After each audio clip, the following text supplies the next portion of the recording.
Ayan guys, pupunta tayo ngayon magsimba, Sunday. Kailangan magpasalamat at magsimba. Isang oras lang yun guys. Maglaan kayo lagi ng oras nyo para makapagsimba kayo guys. So ayan, 5 to 8 minutes lang naman siya sa bahay namin yung simbahan. Ang ganda ng mga ano dito, no? Palaruhan.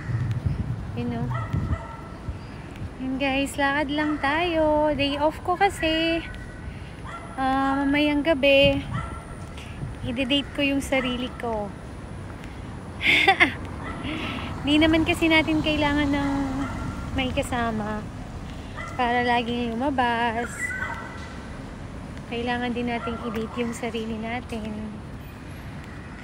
So, ayun, simba muna tayo. Tapos mamayang gabi, gagala si Inday. Ayan, pagpa-pray ko yung mga heart desires ng mga ano nyo.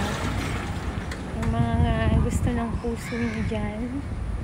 Pagdadasal natin. Sana matupad yung mga pangarap natin sa buhay. Ayan. Mamaya,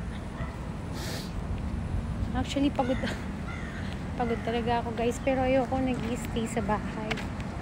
Malungkot kaya mag-isa pag nasa abroad ka.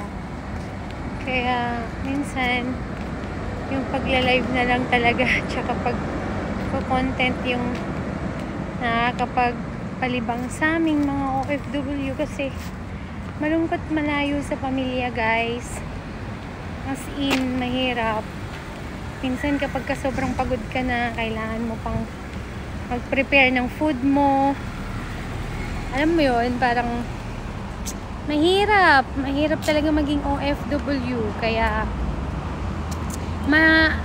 maging ano kayo sa mga ano, i-appreciate nyo yung mga pamilya nyo, mahal sa buhay nyo na nasa abroad.